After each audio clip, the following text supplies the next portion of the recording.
Trails and Lakes Commission regular meeting. Jamie, do you want to do roll call? Chair Steenblock, Here.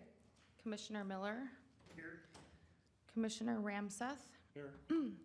Commissioner Steenblock, Here. Commissioner Geyer, Commissioner Moorhead, Commissioner Gary, Commissioner, that's it. All right. And then we have next on the agenda, the approval of the agenda. Do we have a motion to approve the agenda? So moved. Second. So we have a motion and a second. Is there any discussion? Hearing no discussion, all in favor? Aye. Opposed? All right, motion carries. And then next on the agenda is the open forum, and I do see some folks in the audience tonight.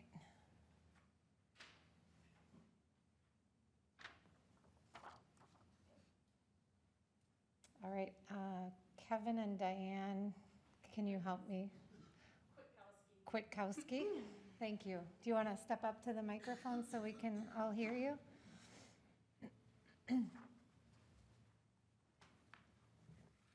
Welcome. Thank you.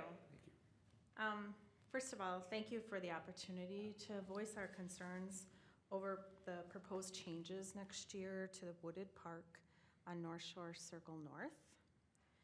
We live adjacent to the space at 7765 North Shore Circle North.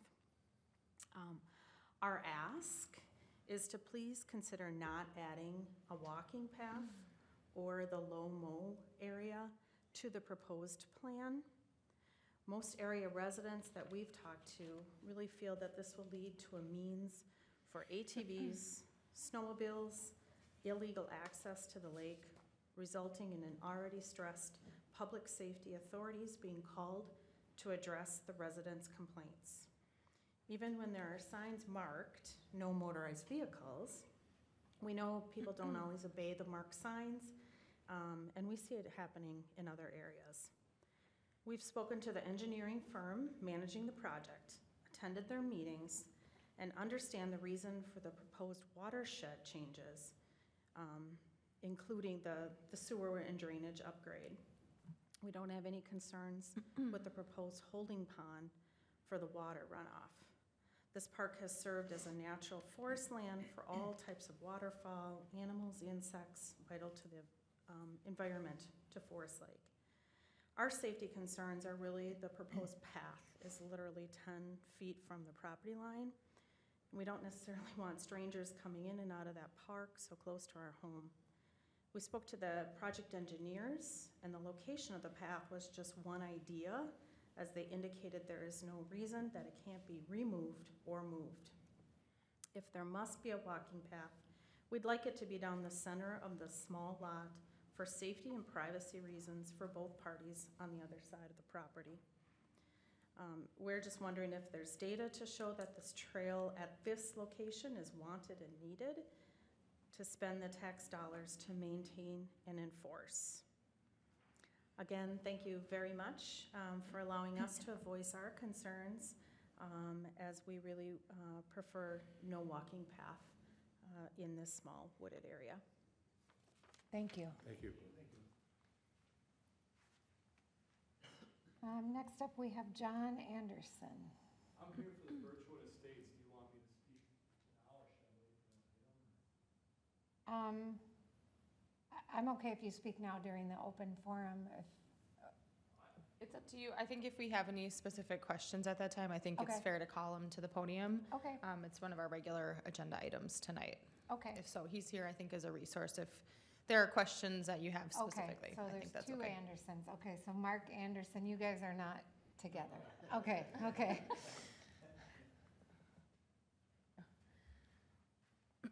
Hi, Mark Anderson, as you know. So I live on the other side of the wooded lot where the proposed park is supposed to be going. And Diane covered just about everything that, some of my thoughts.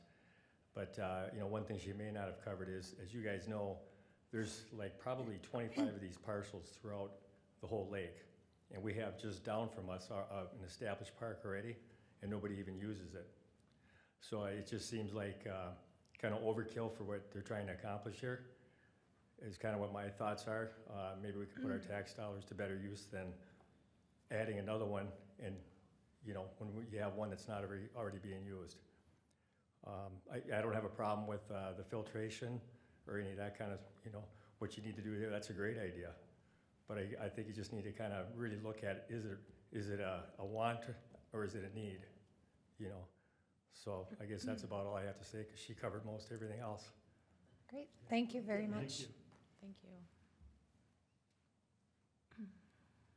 And it looks like that was it for the open forum. If we go to 5A, which is approval of the meeting minutes from the September 21st meeting. Do we have a motion for that? Second. So we have a motion and a second. Any discussion on those? Hearing no discussion, all in favor? Aye. Opposed? And how about abstain? I'll abstain. Thank you. All right, 5B would be Birchwood Estates Concept Plan. All right, so Chair and members of the Parks, Trails, and Lakes Commission, included in your packet tonight is a staff memo from our interim zoning administrator, Nathan First, with Bolton and Mink. As you can see, he outlines here tonight, we're gonna look over the updated concept plan for the Birchwood Estates development. And tonight is the opportunity for the Parks, Trails, and Lakes Commission to provide any feedback as it relates to the parkland dedication requirements. Just a quick overview. Again, this is John Anderson of Eternity Homes. And this is the Birchwood Estates development that we have seen previously at a meeting a few months ago, where we talked about the opportunity to consider some parkland plus cash as our parkland dedication requirement. So it outlines here, some things have changed in their concept plan, mostly around street configuration, lot sizes and configuration, the number of lots, and wetland impacts. So a lot of other changes. Kind of moving forward in this, again, the land use, it's a proposed development with detached single-family residential homes. And so there's different lot mix that is outlined below, but it'll be a total of 71 units. Again, the parkland dedication requirement requires them to dedicate 10% of the net developable land, which is 30.8 acres, and translates to 134,164.8 square feet, so 3 acres total. What you see in the concept plan, and we'll get to that in just a minute, shows an area for parkland of 54,404 square feet, so just about an acre of parkland for this project. And then the additional would be cash, which would be based on a land assessment and for that valuation. So again, just a few other comments, but staff recommendation is to review this plan tonight and provide any feedback to the developer regarding city standards and our parkland dedication requirement. So with that being said, I'm just gonna skip over some of this application materials and zoom out so you guys can see this a little bit better. But as you recall, this is the full concept plan that was revised and sent to the city. We did talk about the upper right northeast corner as parkland for this project, and what you see here again is about 1 acre. So we will get some cash for improvements on this park as well. And if you recall, we talked about there is a development to the east, and then there's 2 developments to the north that are also slated for development. Don't have the exact timeline, but you know, in the future. And part of that would allow us to follow this model where we take a little bit of land, whether it's an acre or 2, from each of those projects as they come forward with some cash as well. So we have a nice size, whether we decide on 4 to 6 acre park when it's all said and done. We have the park, plus we're getting some fee for that as well. So nothing else has really changed from the park perspective. You know, I'm not gonna speak too much to the other changes on like the sidewalks. I think there was a change on you know, some of those elements, but really your job is to evaluate and see if you're satisfied with the park dedication requirements for this project. With that being said, if you have any questions for the developer that is here tonight, I'm comfortable, you're welcome to have him at the podium. Otherwise, we would be looking for any other feedback or approval of this meeting the park dedication requirement for this project. That said, I'll turn it over to the commission. Thank you. Anyone have comments? So I guess, what are we looking for an action item on this? I would, if you are, as you discussed tonight, and take action if this meets your park dedication requirements for this project. So it'd be at 1 acre of parkland, and the valuation isn't done on the cash, but there would be a cash component as well. And so they have to go through an assessment process to see what that land is valued at and do the calculation from there. So I don't have the dollar amount, but we would have some of that, be the parkland plus cash option. Yeah, I mean, I still think that's kind of what I'd be in favor of, but without knowing that value, it's very tough for me to approve anything. I don't know what others are thinking, but, I mean, looking at it, the amount of land that we get for dedication, you say is about 3 acres. Looks like we're gonna get 1 acre in the proposal. So I'd look at that as potentially a 2/3, 1/3. At that rate, we'd look at getting about 1666 per unit on top of that. Obviously, that's not the way it sounds like the calculation works, so for me, I need to see a little more on that.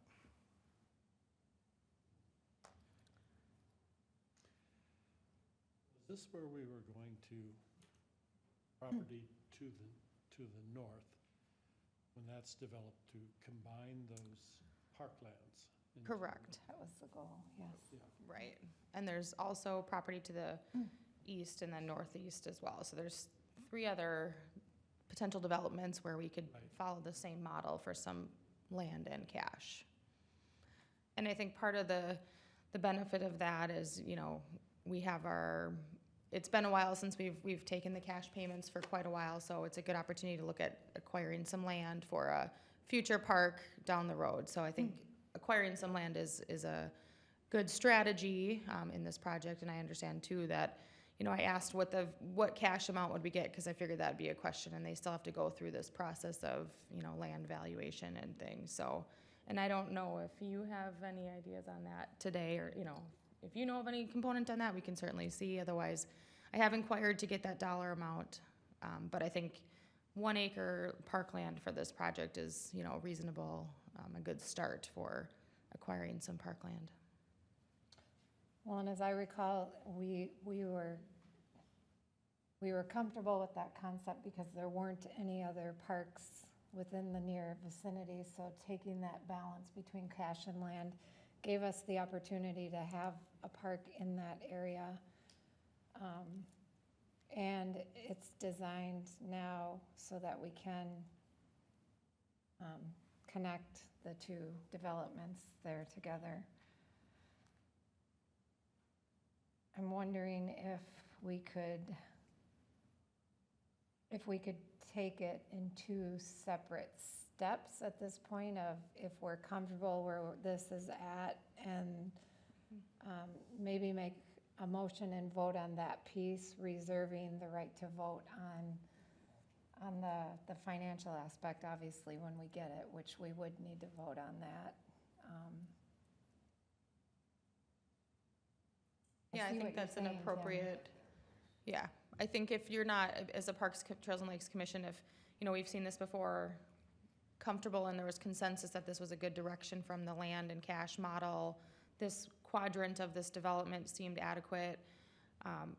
I don't think you're coming back to the developer with any drastic changes or feedback otherwise, that you like how this looks for parkland. We still need to figure out what that cash payment would be and how we've seen those come forward.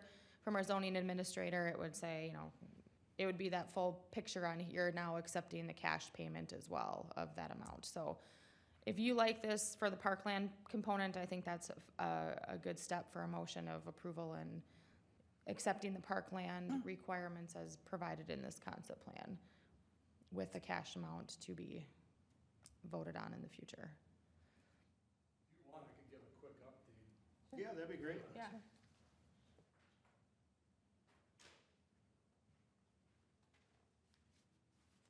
So my name is John Anderson. I represent Eternity Homes. We were here back in, I believe it was end of June, early July. And we had a concept plan that we discussed at that time that we liked. As we got into the engineering aspect of the plan, the grading of it and things like that, that plan ended up being about 75,000 yards short on dirt. So we had to kind of revamp the plan to enlarge our pond areas to generate more dirt and fill to get the site balanced. And that's why the layout has kind of changed slightly. And if you remember in the previous plan, that road that stubbed to the north was actually pushed further to the east. So there was talk about putting the park on the west side of that stub road. Two things pushed that road further west. As we did some digging on the property to the north, there's a large wetland directly north of where that road would go. And if you left the road further to the east, it would basically stub right into that wetland, which you don't want to run through the wetland if you don't have to. So by pushing it further west like we did, it allows that road to come and kind of go around that wetland to connect to Greystone up, and I think it's Sterling Oaks up there. The other thing is the pond area on that east side is substantially larger than previously planned, and that pushed that road further west as well. So in both cases, that road got shifted west. The acreage of the park then became, it's actually 1.44 acres and 1.25 acres, so an acre and a quarter of upland in that park area. So a little bit larger than an actual acre. And as was mentioned, the development to the north has land, and also to the east and northeast that you could actually take land from 4 properties. So what we were looking for is a park dedication of what's shown there, and basically a cash dedication for the balance, and it would be roughly that 2 acre requirement. I believe it's based on fair market value. Correct. And I don't know how that's exactly figured per the city of Forest Lake, and how that number is calculated, but it would be based on whatever that acreage that's left over that would be required based on the fair market value of the land.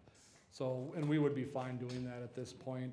The other thing, the layout that we did substantially reduced wetland impacts. There's still gonna be some wetland impacts based on this layout, but it did reduce those wetland impacts quite a bit as well by doing these reconfigurations. So that was another factor in some of the changes. So with that, we're just looking, this went to Planning Commission last week.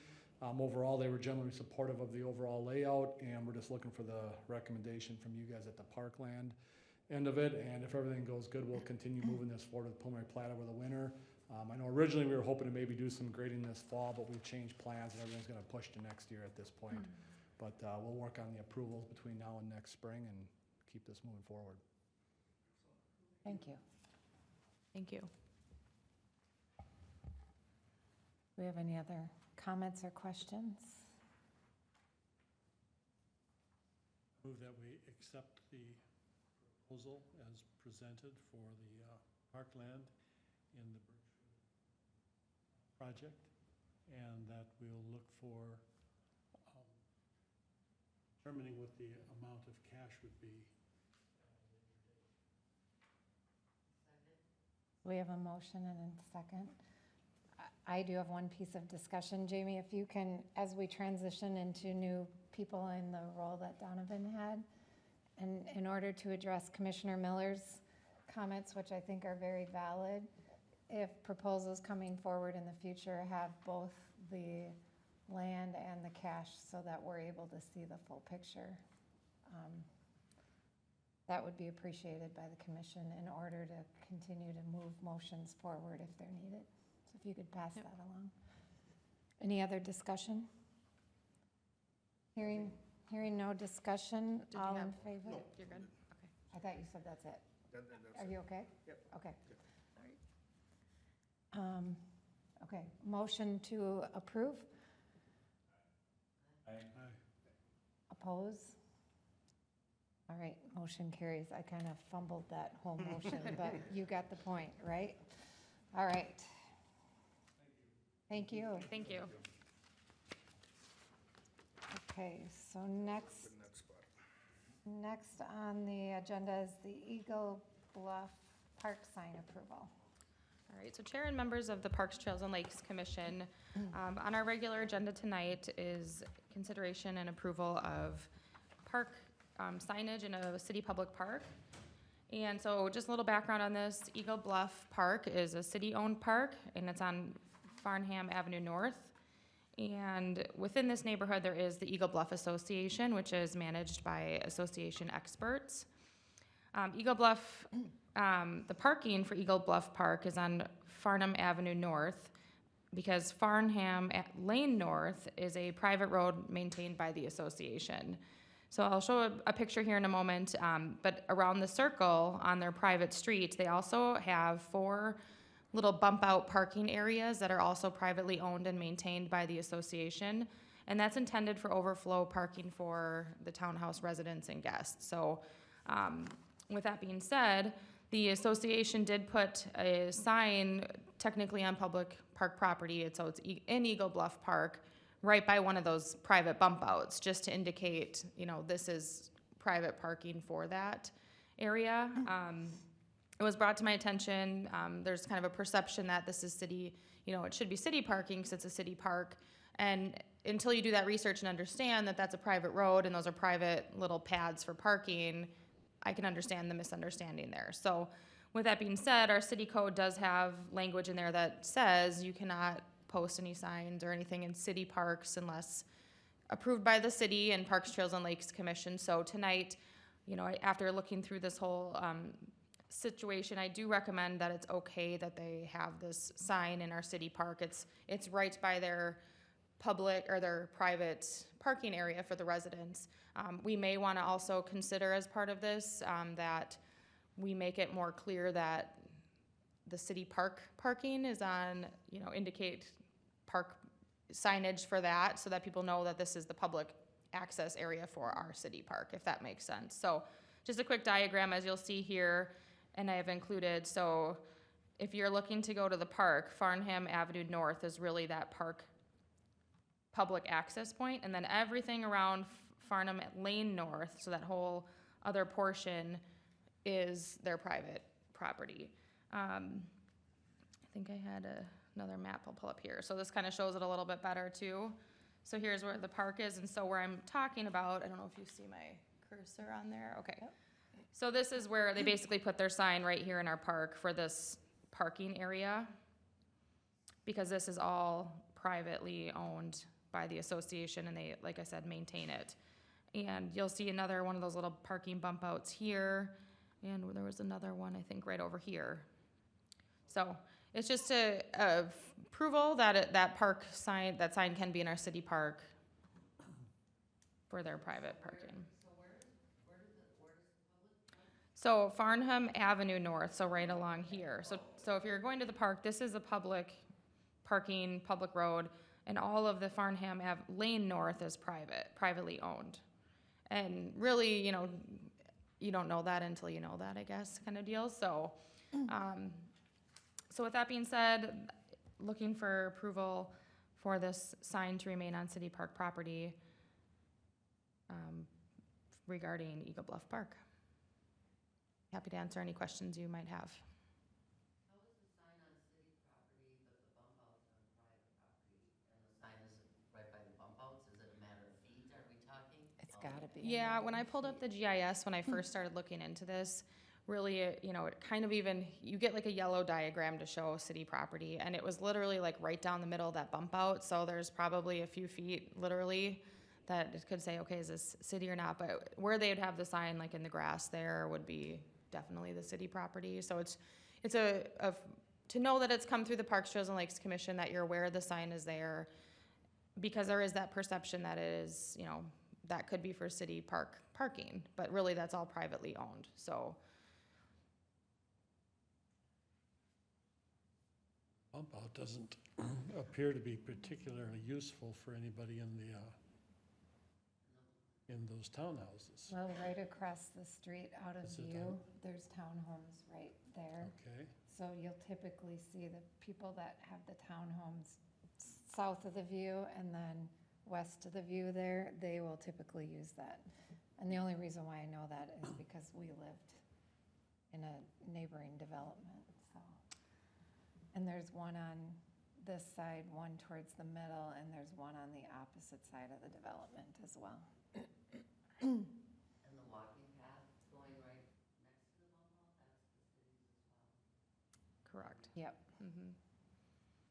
Yeah, it certainly seems like a odd place to put that if you're looking at it strategically, so something to us to look forward to and other set developments that might come forward, because I can see the confusion. I can also see where it'd be easy for them to take over, as you said, maybe some of our land that it sounds like they have, but, I mean, I guess that, you know, especially with that walk path there, it'd certainly be confusing for the residents without any other parking lot for this park, other than street parking. That said, if it is private and has a need, I don't have any issues with it. Is that a motion? I'll go ahead and make a motion to accept staff approval to allow the no parking signs to, or the resident parking signs to stay. Second. We have a motion and a second. Do we have any further discussion? Hearing no discussion, all in favor? Aye. Opposed? Okay, motion carries. I got that one out right. I probably should have mentioned too, Jamie, if you can look into, you know, maybe some kind of small sign underneath those signs that we could put up to say, you know, parking on the street or something to that nature would be excellent. Yeah, I agree. I think I made note of that, and I think we can do something to help clarify to other residents of the community using that park where public parking is located. All right. I wouldn't imagine it's a high-traffic park, but we'll have to just keep our eye on it.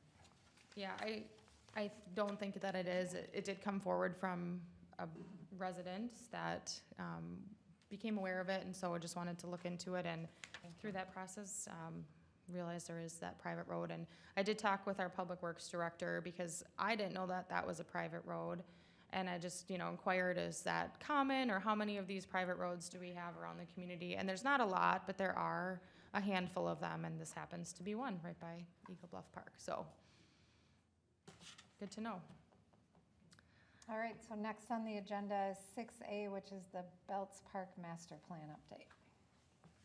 All right, so we are switching over to the discussion portion tonight. So it's more of a workshop format, an opportunity for Parks, Trails, and Lakes Commission members to discuss, provide any feedback, and then it would come back to a subsequent meeting for action. So at our last meeting in October, we are in October, it feels like November. In September, we talked about moving forward on just a few minor updates with our Belts Park Master Plan. From that conversation, we reviewed a breakdown of some additional costs from Bolton and Mank to help us with a few updates. And our goal is to get to a final concept plan and then move forward with an updated cost analysis to reflect these changes. So tonight, the conversation is pretty still high level and look at the concept. We aren't going to talk about specific playground equipment or specific detailed features. That will come very soon following this, but that's not the intent tonight. It's just to review what was, you're going to see here in a moment. So I met with commissioners on the capital improvement plan, so Commissioner Ramseth, Steenblock, and Miller. We met on October 7th and talked about some of the things to just rethink this one time, just to make sure we're all comfortable with the master plan, that we're meeting the needs from the community input. We reviewed the 4 key features that the community was interested in, and just talked through as a smaller group in a little more detail where we're at and where we want to go. So we're going to share kind of the updates we've made tonight, which is what we talked about. Gives you guys all an opportunity as a large group to weigh in and provide any other comment. Hopefully we're on the right track and we can have some consensus on that. So. See, Jamie, just Yep. question. There's big equipment on Belts Park now. What's going on over there now? You know, I was over at the park today, and I don't know what's going on, but it might be something just with like the water. I think it's with the water. They need a new hose pump or something there. It's a water line for the ice skating rink, I guess, that'd be Yeah, done. I knew that it was getting pretty outdated, so I saw that and I was like, did I miss something? And we're not digging anything up or taking the warming house down yet, right?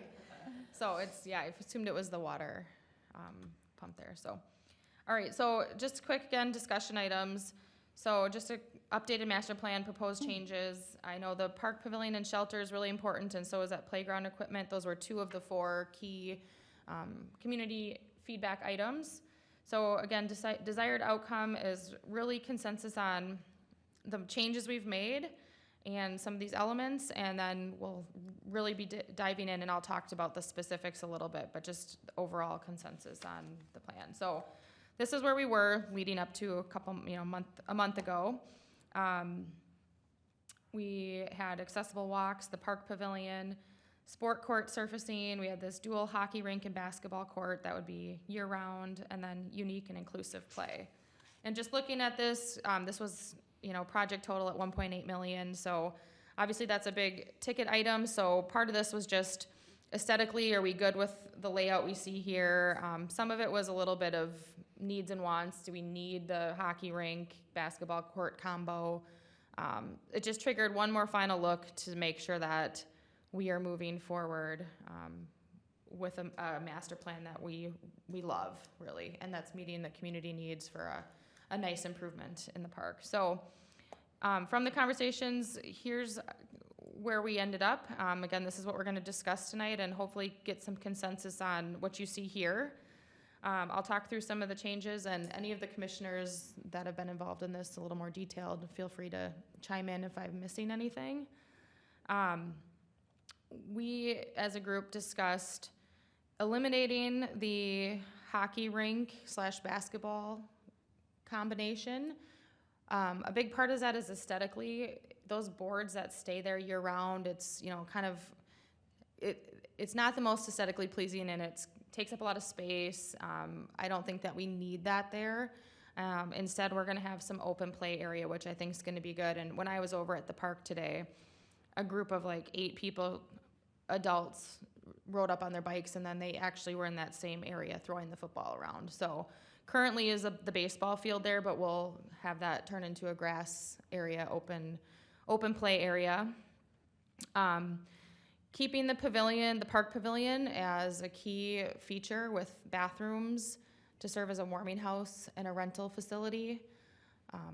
That's a key desirable component that will be central in the park. So essentially where we have the warming house now, that'll be a big feature. And then the couple changes is we thought maybe keeping that upper portion of the park, kind of your 13 plus area, so keeping the tennis and basketball courts up there, and then keeping with that same theme, that whole upper area would be that 13 plus, so the challenge course and zip line, some kind of Ninja Warrior equipment. There's a lot of options out there, but that would be your 13 plus area. And then just offset from the pavilion, the central component of the park, we would then incorporate a section of 0 to 5 playground equipment, and then similarly a 5 to 12 area, which I think will flow really nice. And I've seen some really good examples of this at other parks that it has a really good feel. You're with younger children, you're close to the restrooms, you're close to the picnic area. We can make sure there's some good sight lines so families, can be in the, the overhang area with the picnic tables, but see the playground really nicely. So another just change is that originally we were, in our last concept plan, we were gonna have the ball field irrigated and more complete to be like a softball or baseball field. We don't think that we need that. It still, I think, will be a nice maintained field for kind of your general community use, whether it's t-ball or kickball or family or church or school activities. I don't know at this particular park we need that investment in the irrigation, and consider that out at Fenway Fields when we expand and whatnot. So eliminating that irrigation piece, keep it just a pretty basic community use. We will still have our skating rink. It looks like that they didn't depict it here, but we will still do the skate rink like we've had in the past. So let me just go back.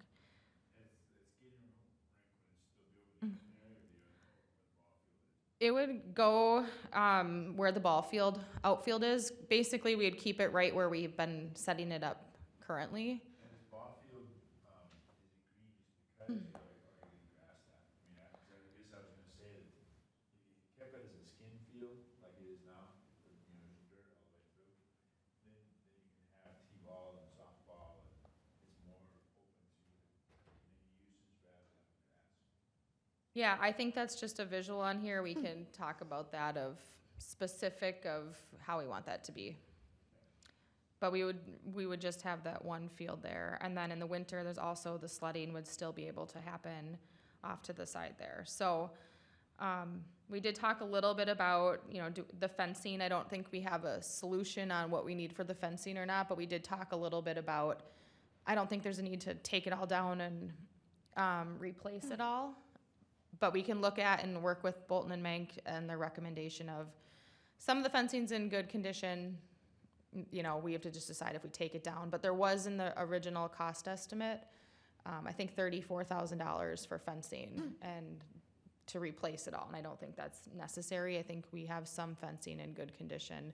And then it's just a matter of what do we take down so we meet accessibility needs. And it would make sense to keep the fence along South Shore.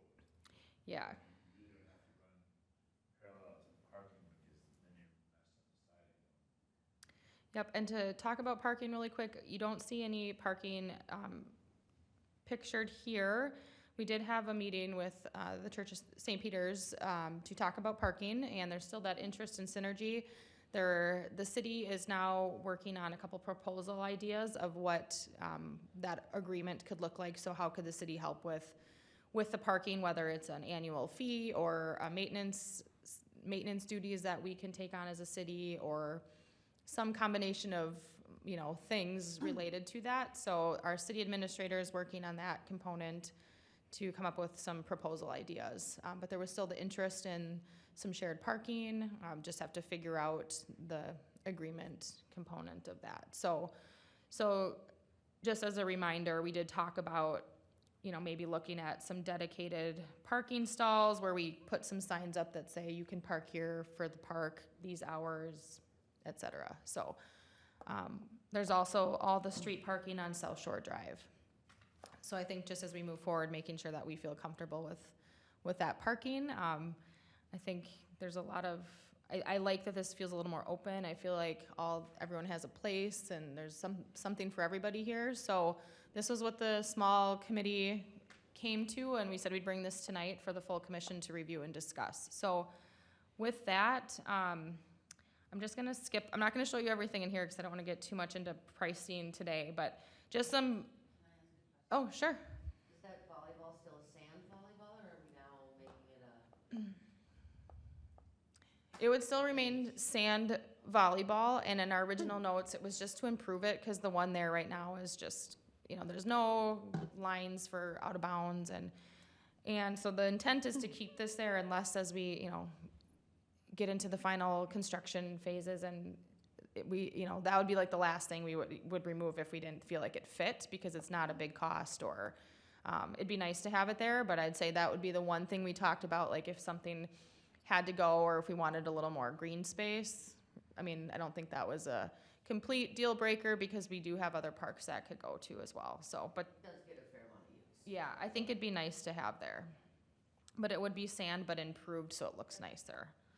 So just a couple, like as we talk, I don't want to get too in depth on the detail, but just for conversation, we talked a little bit about the structure having restrooms that can service for the winter months, and if there's a rental in the summer. So these are just some high level ideas of what we're kind of looking towards, and just want to see if that's kind of the feel that we're looking at with an indoor rent space and warming house area, and then also kind of an outdoor awning area where we can have picnic tables and seating and whatnot. So that's high level. I'm not going to go much more into detail tonight.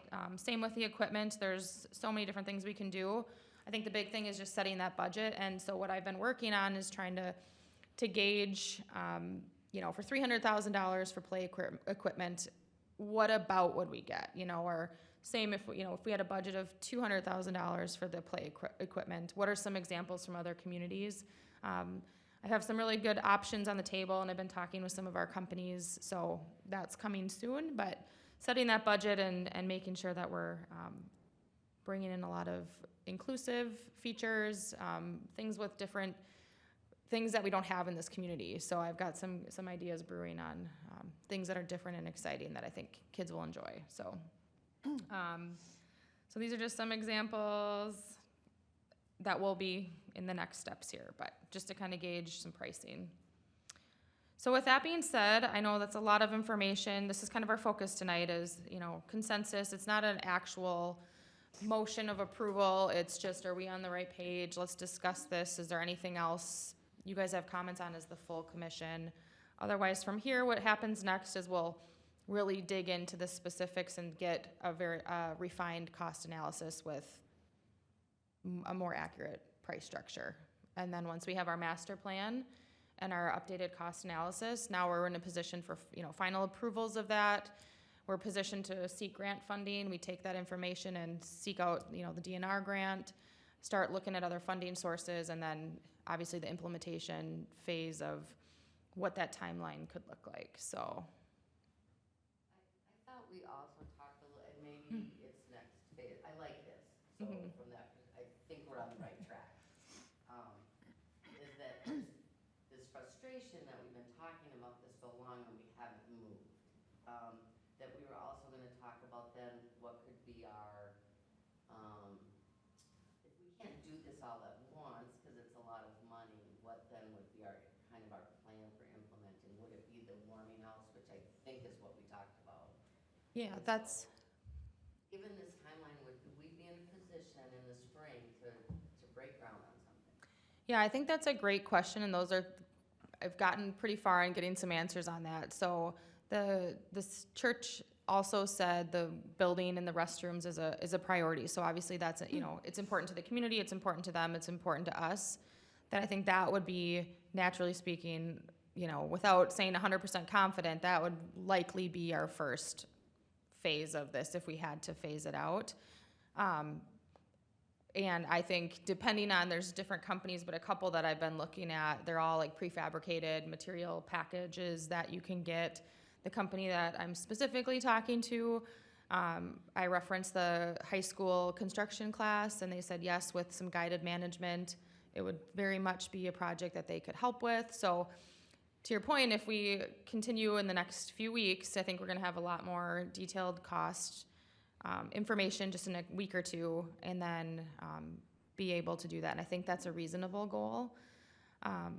Just a lot of moving pieces with the funding aspect as well, because the DNR grant, if we get that, it would be like a spring or summer. We'd get the money spring or summer. So just some conversation there, but we have some park dedication funds that we could say, yes, the buildings for that, for example. So I think it's realistic that would be our first step. And with this layout, the benefit, I think, is that we really don't have to disrupt too many things as we're working on it. So, we would have that conversation and strategically say, okay, let's do the building, and then maybe it's the new playground equipment, the 0 to 12, so that we can keep that other equipment there, and then once the new equipment's in, we can take that out and do the challenge course and zip line.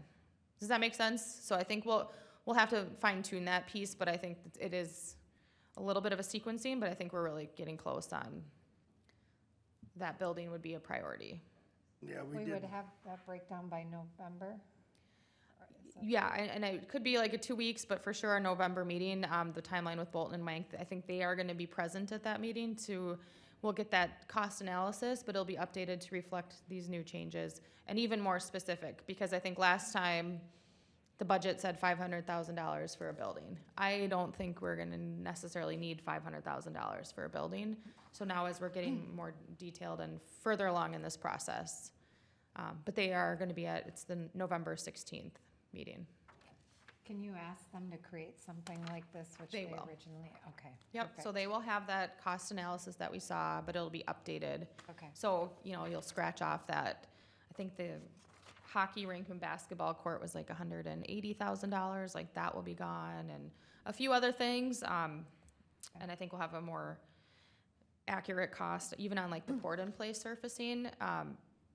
Depending on the equipment we select, maybe we won't have, determines like the square footage that we'll need for our imprint, and the more square footage we have, the more our surfacing is gonna cost. So talking to the companies to see what they can recommend, and I have some ideas on that as well, so. And the tennis and basketball courts are pretty much where they are now. We'd just be resurfacing and updating equipment.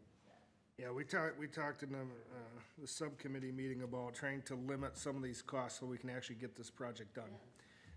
I know Jason's concerned about the building and the cost, which I agree. The couple options you had sent us look like they should be quite a bit less than that $500,000 marker, at least. I would really hope so. Yeah. For what they are, but they look great, and they have both those options, that, the interior element, plus the warming house, and then the exterior with some charging stations outside. That looks great. I think that would fit excellent. And I also think that this is a kind of a good plan from what we had before. And then along with the tennis and the basketball courts, hopefully they can just surface over that, because there are some cracks and stuff in that, but let's keep our fingers crossed and hope we can save some more costs there. Well, they are going to do a soil analysis to see if recoating the courts is going to be acceptable, or if they'll just crack again. So we may need to do something more than simply resurface. Yeah, and that's where I'll lean on Bolton and Mank and the engineering services that they provide. I'm not an expert in that area. I did talk with, there's a sport court company. They're gonna meet me out at Belts Park and do some measurements and assess everything. If our surface is level enough, we could potentially purchase a sport court and just lay it over the top. And it's aesthetically, it's really nice. It's gonna look like a really nice improvement. There's some branding opportunities. You can paint the lines, for pickleball and tennis courts. They've done dual side by side, just like we're doing. So I saw some really good examples there. So I'm working on that piece. And so a couple of these things, when we get to this next step of specifics and really detailed decisions on what we want to do, we can look at the resurfacing option cost versus, the sport court, which I think you're gonna, it's a wow factor. It looks really nice. So, so things are kind of going there, and we can kind of take these all in little bits and pieces, and I think it's moving along, and I hope that this concept plan, if this is what you like, and again, the key with this is accessibility. Right now, there's a huge access issue to this park. That's probably the biggest issue. And then also just with amenities, it's due for improvements, and I think this will be a really nice, thriving. It is a busy park, but I think this will be really well received by the community. So just a couple comments. I did go back and pull the survey results while you were talking, Jamie, and what you have here meets the top major survey things, which was, the playground piece, restrooms, the picnic shelter pavilion, and a time challenge course. So those were the major things on this survey. So it's nice to see that those are being met. I always like when we solicit feedback and pay somebody to pull it together, that we use it. So I think that's a good thing. The only thing I would mention, and I'm sure this is just a drawing, but the volleyball courts, if we can flip them the other way, because I like the idea of removing the fencing around that. And if your volleyball courts are that way, whether there's a fence or not, you could potentially have more balls on South Shore. And if you flip them the other way, that might address that. It also aligns with what we've talked about as far as one of our goals for all the parks, to make sure that we have some ADA equipment and accessibility needs met. And I like that we're actually doing that, because I do think this park is used quite a bit, and there is the limit because of the ADA piece is missing. So Yeah, there was just one more comment. So the challenge course, the small group talked about the one in Golden Valley that I had previously presented. It was quite expensive for just that piece, but a lot of that was the technology. They ran electricity and underneath the surface, so that you actually have like the timer up on the displayed, and you can hit a button and you can run. I've also been, that's a big investment, and the small group didn't know if we needed that kind of investment for that. But still having a obstacle course, Ninja Warrior equipment where people have their phone or some way to just time yourselves. And I've been to other parks where it was that model. One of our playground companies will just put in the obstacle course and you just take your phone out and time somebody themselves. So that was just one discussion point. And another thing to that, not to, we don't want to be, we want to get what we want to get and provide a good product for the community. But what I saw in Golden Valley, that feature was so popular that it drew a lot of people there, which is really great. But we also have to think about parking accommodations and that this is a neighborhood park that you don't want it to be, is that the right place for something of that nature? I could see that being a good fit out at Fenway Fields if we expand out there. It's a really neat feature. So I don't know that it's needed at Belts Park for an amenity. So that was something we talked about. And then just in general, you'll see a note, seating nodes to kind of meet that 13 plus or the opportunity for high school students or anybody to come out and sit and read a book or visit. I think we've seen a lot more with the COVID-19 pandemic of people going outdoors. So I just suggested some additional conventional or modern seating areas throughout the park where people can come and just hang out and sit and visit. So more seating than we currently have. So that's what you see there. Minor except details, and we'll get through that as we get to the final steps here. So Jamie, would it be reasonable to say between now and the end of the year, so over the course of our next 2 meetings, we get the new cost structure on this, and then we're able to look at what we feel is reasonable that we would want to spend, versus depleting all of our money? Whether that be chunking this into phases or pursuing grants and or combination, would it be fair to say that between now and the end of the year, we can get the cost, make a determination on the phases, and be able to pass that along to council for the end of the year for their January meeting so we can move? I think that is a reasonable timeline, and that's what I've communicated with Bolton and Mank, and that's what we're striving for, is to get a final package, hopefully to Parks, Trails, and Lakes Commission in December for approval, and council their first meeting in January is our goal. And I think that all seems reasonable with where we're at today. And just another comment, where you're talking about switching the volleyball there, flipping it that way. We want to leave that fencing on South Shore Drive. Just because they do park, in the wintertime, they do park in there to go to go skating or boot hockey or whatever it is. But then when the ground starts to soften up, we want to kind of close that off. So we do want to have that fence that goes along South Shore there. Okay. So that people don't park in there People where the don't ball park, field? yeah, park Okay. in there. And I mean, the other thing it does is it keeps trucks, and I've seen trucks and bikes or hooky bobbing on there on the ice rink, so we want to close that off also.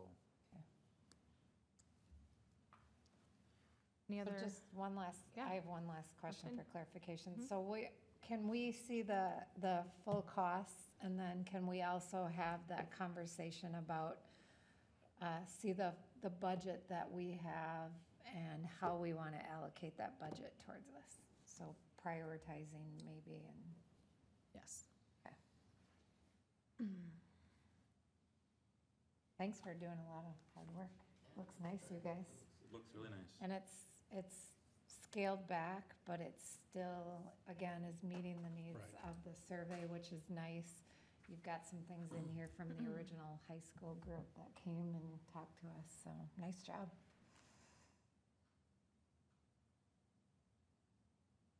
Anyone else have any comments on that?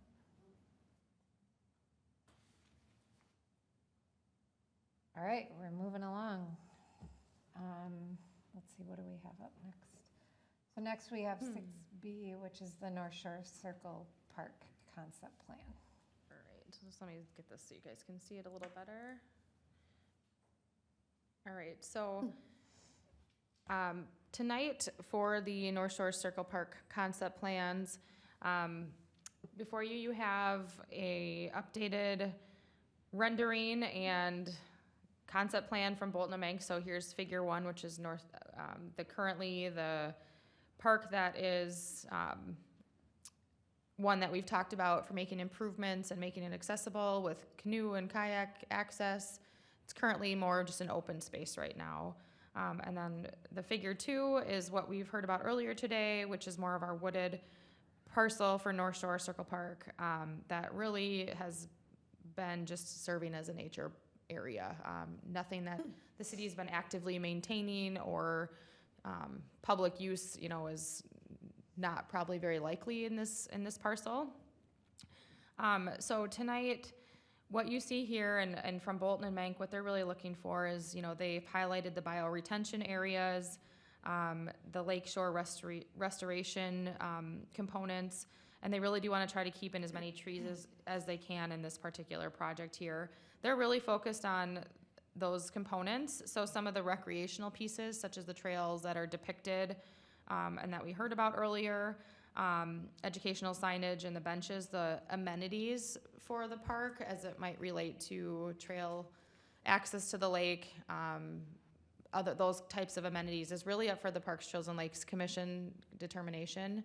This is a discussion tonight just to see how you're feeling about it, but really the bioretention area is what they would use for the stormwater management components, add some native planting.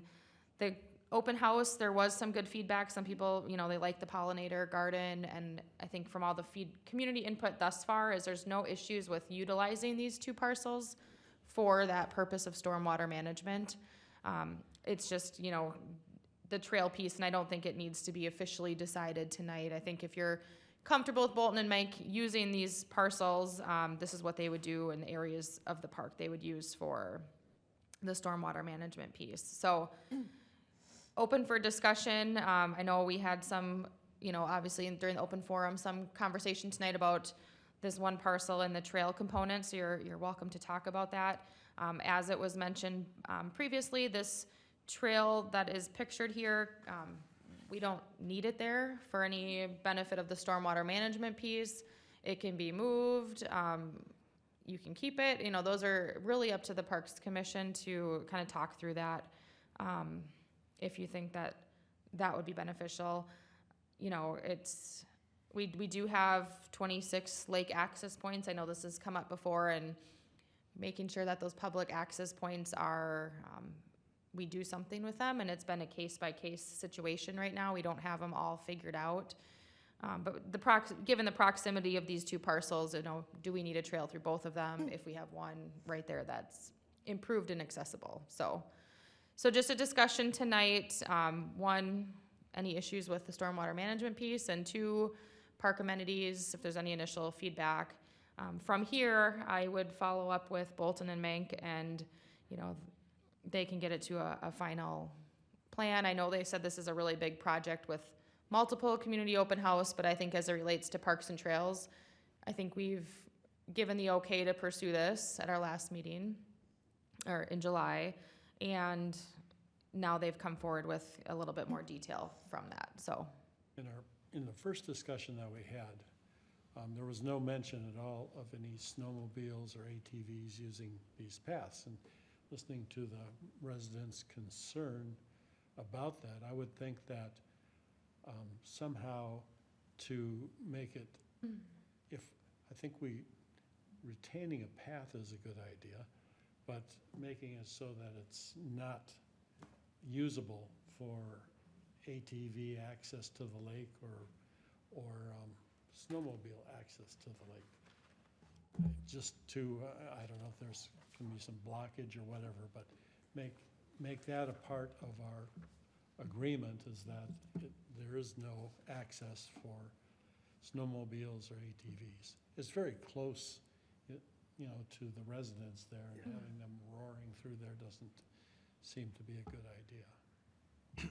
Yeah, I think to that comment, I think what, kind of you build it and they will come and they'll probably use it as an access point to the lake. I don't know if there'd be a way to put a barrier to them not getting on the lake from that. I know we talked about at our last meeting, originally they threw in the design and it was like a paved trail right down to the lake. Well, of course, they would never do that, that's just really asking for it.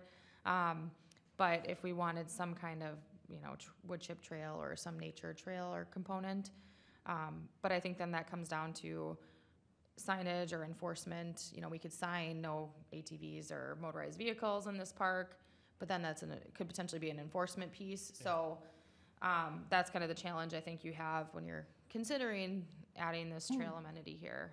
I'll go back up to the first one and. I have a question, because I do remember they said they were gonna hold community input. Yes. And so have they done that? Yep, on October 4th, they had their first community open house. And do we know, other than the last 2 months, we've had people here speaking to it, but did we see any of that feedback? The only feedback, there were, I think, 3 resident comments as it relates to the parks piece.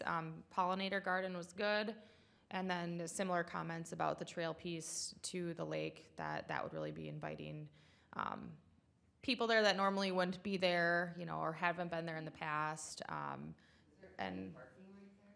There's not. no, it's just street parking, so it's a really, it's really small little access point. Our conversations at the parks level has been to do simple improvements with some benches and maybe a kayak ramp or rack, kayak rack or some other canoe access point, but nothing of motorized vehicles, nothing, a boat launch or anything like that. Just a pretty simple, come sit down and walk over and read a book or access the lake. And I've seen it used a few times, but it's not going to be used heavily, so. Jen, what's the point of having a path through that park? This park, the figure 2,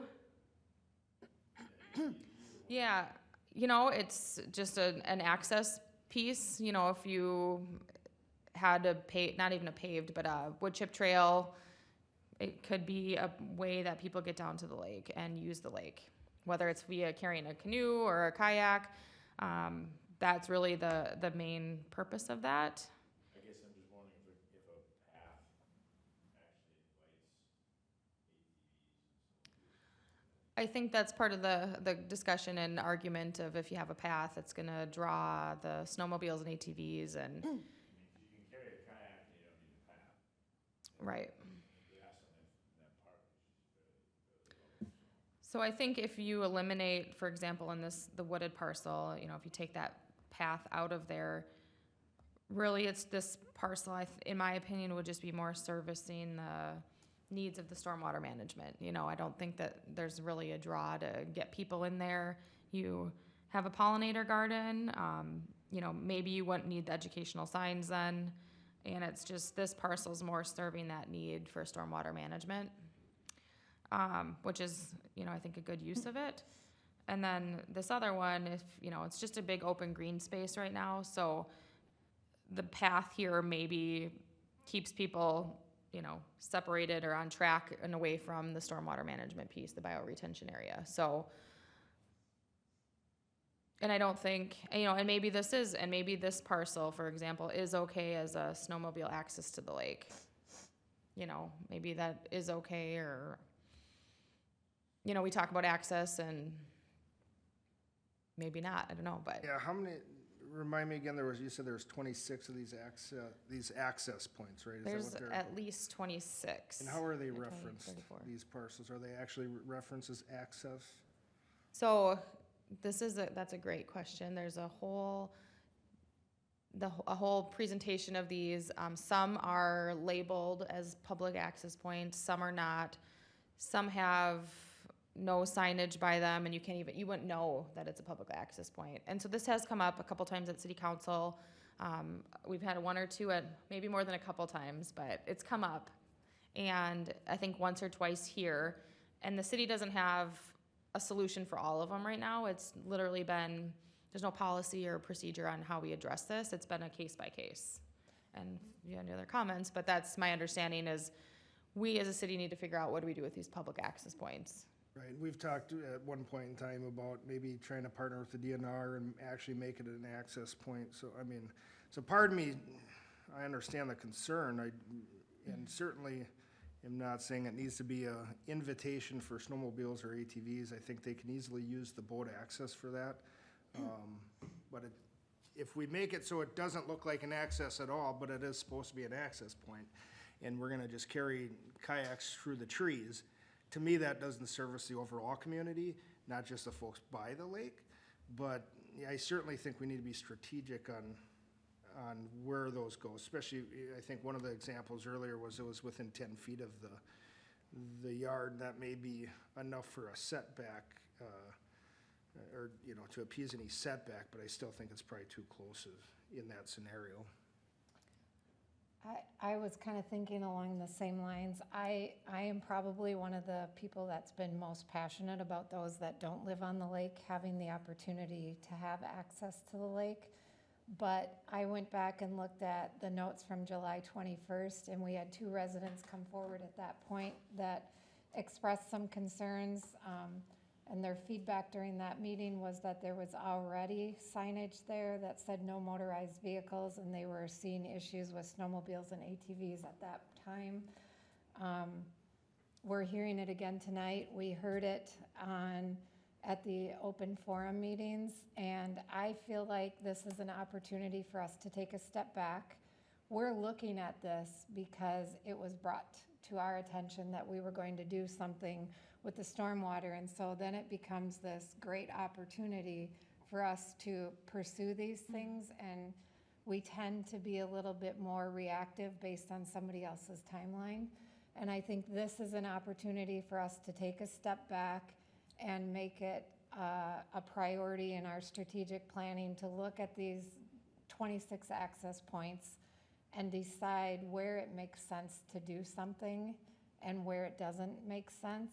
And I think through that process, we'd have a better idea instead of tackling them one at a time. And again, we're on another project's timeline with this. So my proposal is that we not do anything at this point. I get it that the timing is right because they're already in there and digging and rearranging.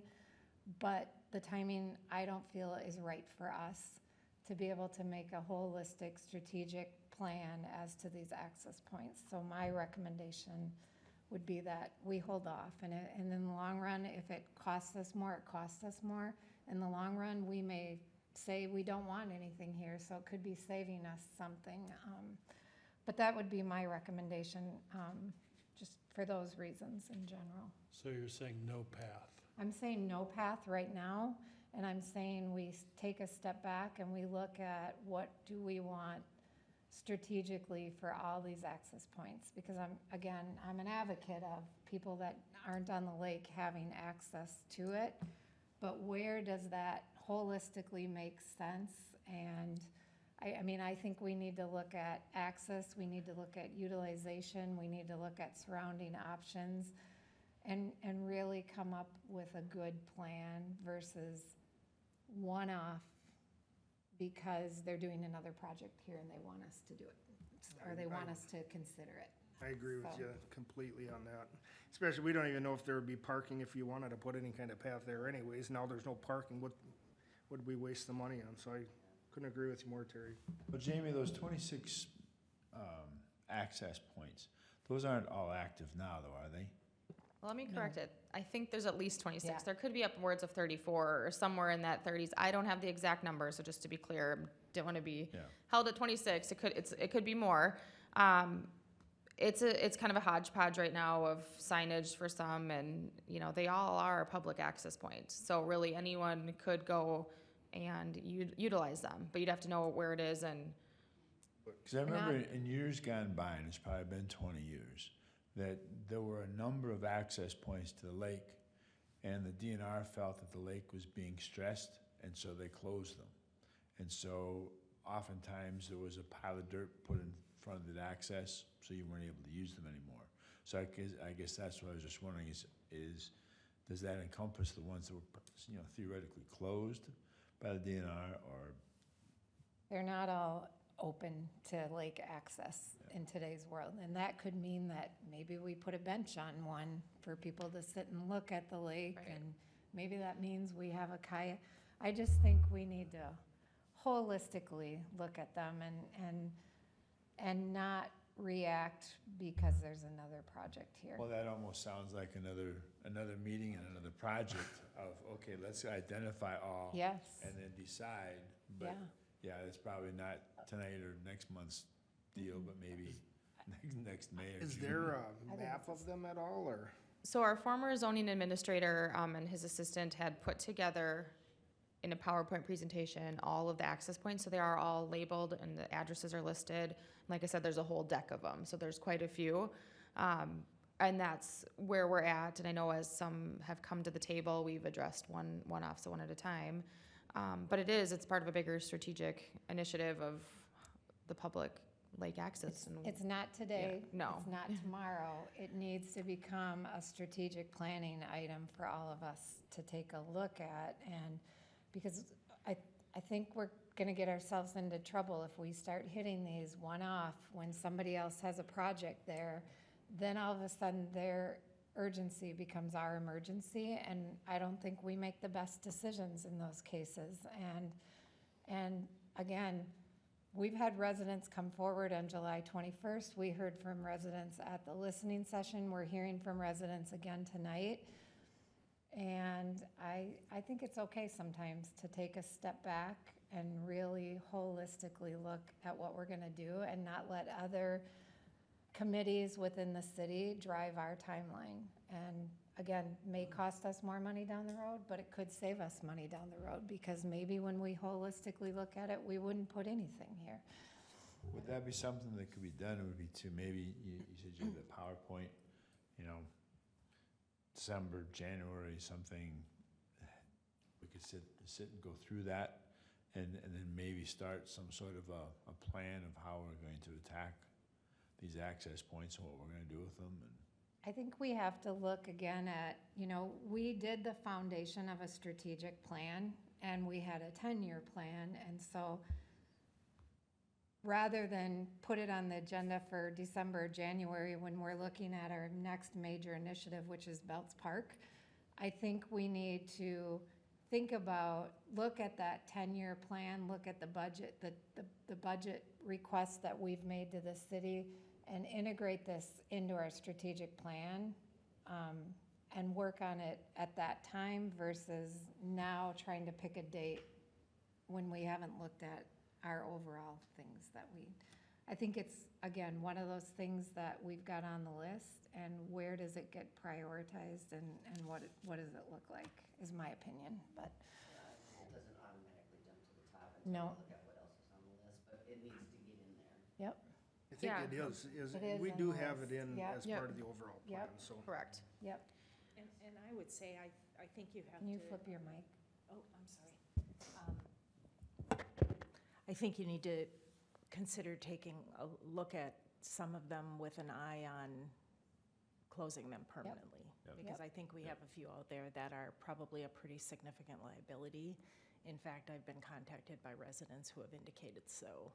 And so, and there's not, they're not formally shut down. There might be a little pile of dirt, but people are still so using- going around it or over it or whatever. So, Yeah, it's a bigger initiative than we think, and I want to get us out of the habit of being driven by other commissions in the city, and giving us the opportunity to work it into our strategic planning and evaluate what's in the best interest. Go back to these two drawings, and totally agree. I don't think we put in the paths right now. I don't think we put in the benches right now. If we do some, from an environmental perspective, I would love to still see some of the native plantings and a pollinator garden. I don't think that's agree. gonna put us over the top or get in our way in the future. So that would be my recommendation. And any additional trees they were gonna plant. I get along with you, Betty. It's gonna be a bioretention area, so that water, why put tar out there? Leave it grass. Yep, I agree. Okay, so that's our recommendation. So this was not a voting, but great discussion. Can you Just take that, discussion. are you guys all Feelings, comfortable yes. if Jamie Yes, takes I'll that conversation back? Relay that back to Bolton and Mank. And the consensus is that what they've presented for the stormwater management requirements, so the bioretention and the trees and pollinator garden, all of that is under consensus with the Parks Commission. You're supportive of that. We just don't want to implement any formal trails right now and benches and Yes. such, so. Yep. And then with this particular one here, the one, this first figure, you know, even if you take the trail and the benches out, I think, you know, you still have that open space and people will still be able to get to the lake. It's just not as inviting right now of other modes of transportation getting down to the lake. People can walk in with their canoe and still access that, so it's not blocking that. So who maintains the pollinator garden? You know, I think They don't take pollinator care of gardens, I don't know that they require a whole lot of, They don't take care of Maintenance? themselves, no. but, you know, probably that'll be a city maintenance task that we would acquire. I mean, we go over there, right now we mow North Shore Circle Park, so city staff's there to mow, and I think that would just be something that would then be assumed as park maintenance. They should know what they're getting into.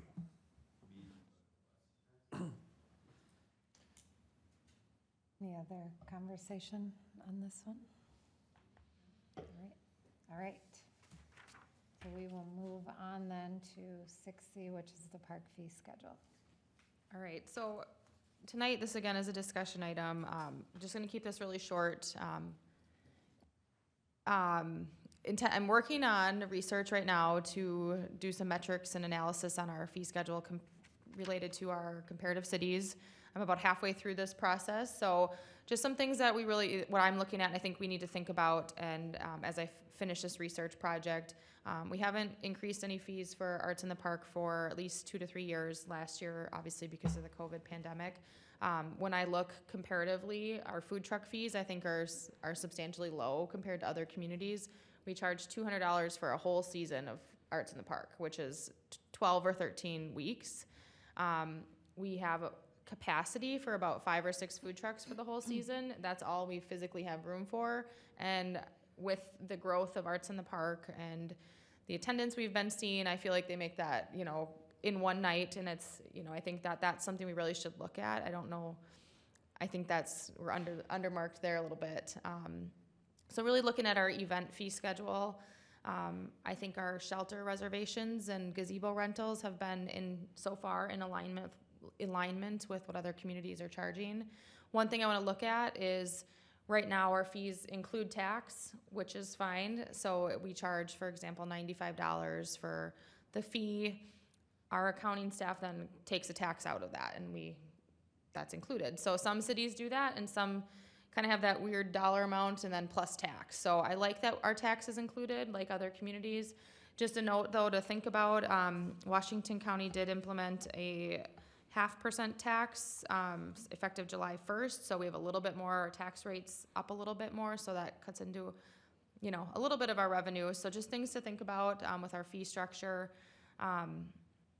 The athletic fields and fees, that's a whole other territory. I have been meeting with an athletic management group through the Minnesota Recreation and Park Association.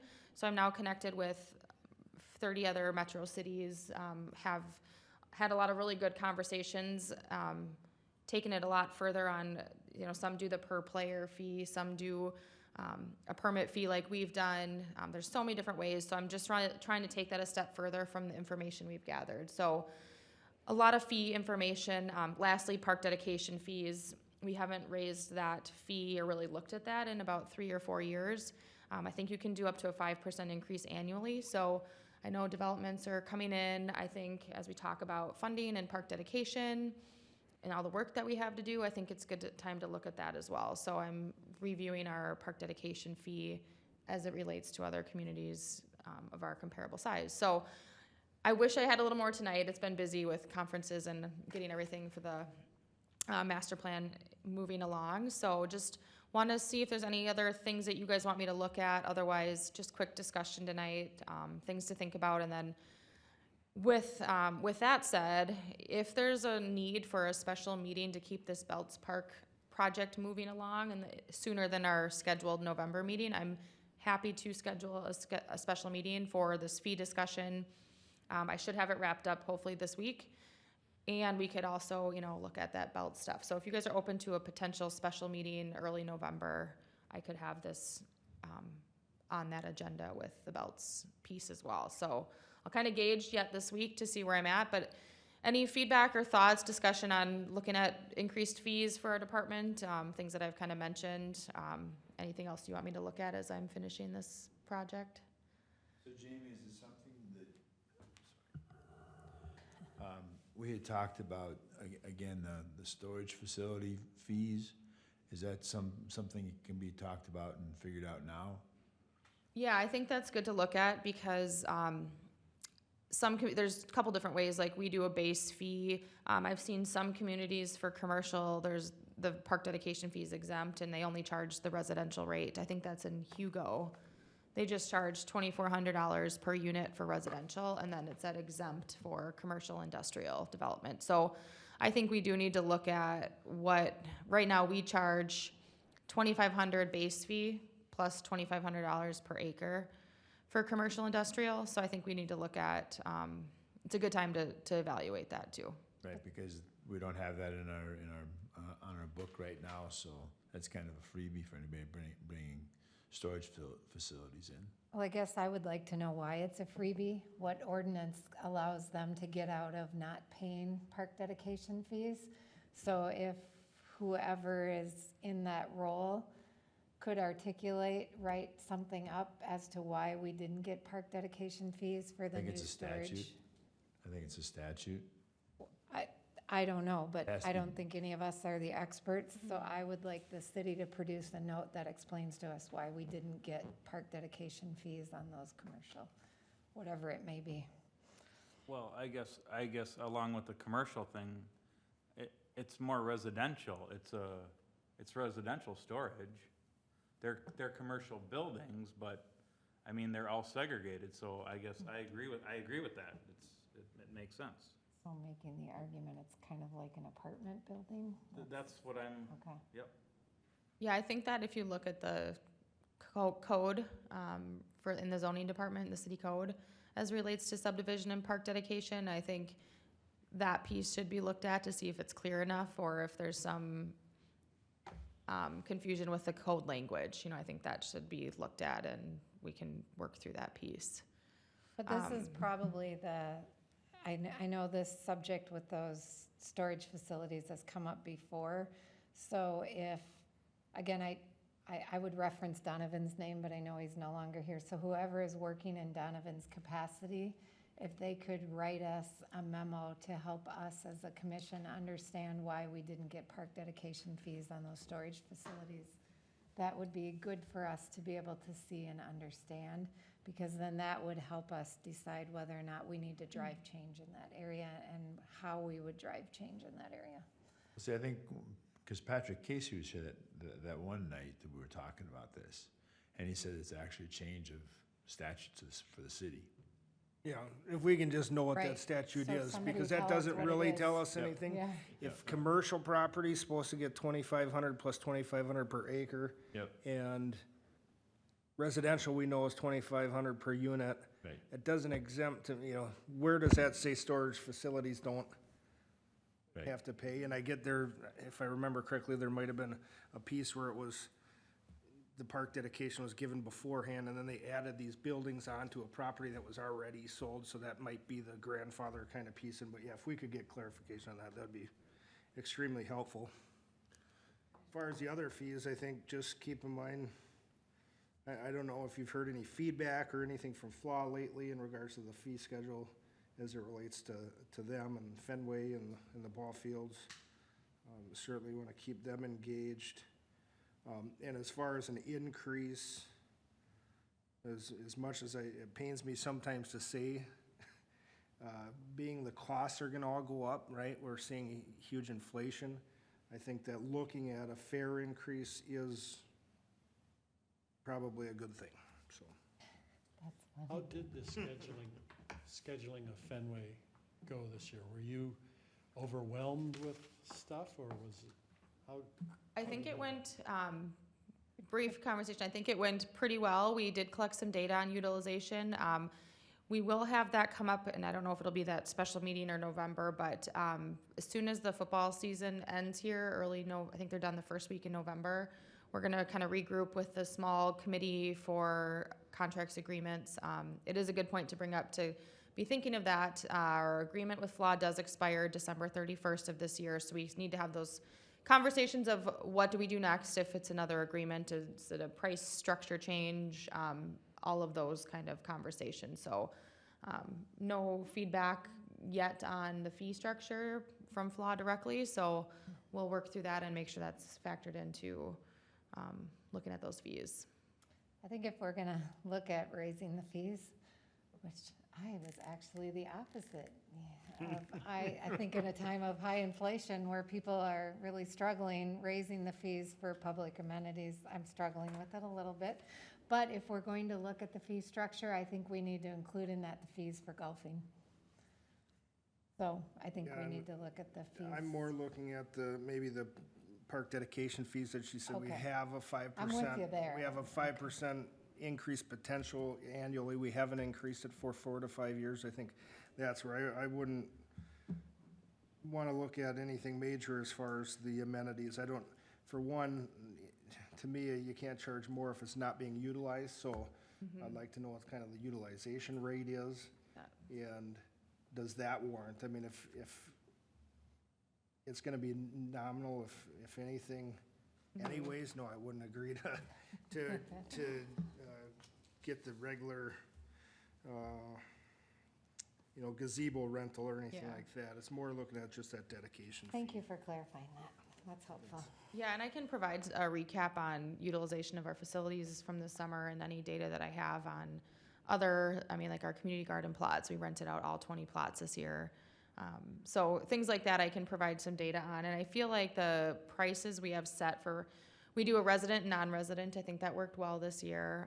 I think we saw a pretty good number of reservations, so I think that was good. It's a comfortable price point where I wouldn't look to recommend increases there, especially in this time. We're seeing parks being used in unprecedented rates of people coming out, and it's a space where they can feel welcome and safe and gather with their families. So I saw, any kind of celebration that you can think of this year. And so it's good that we have these spaces available for the community.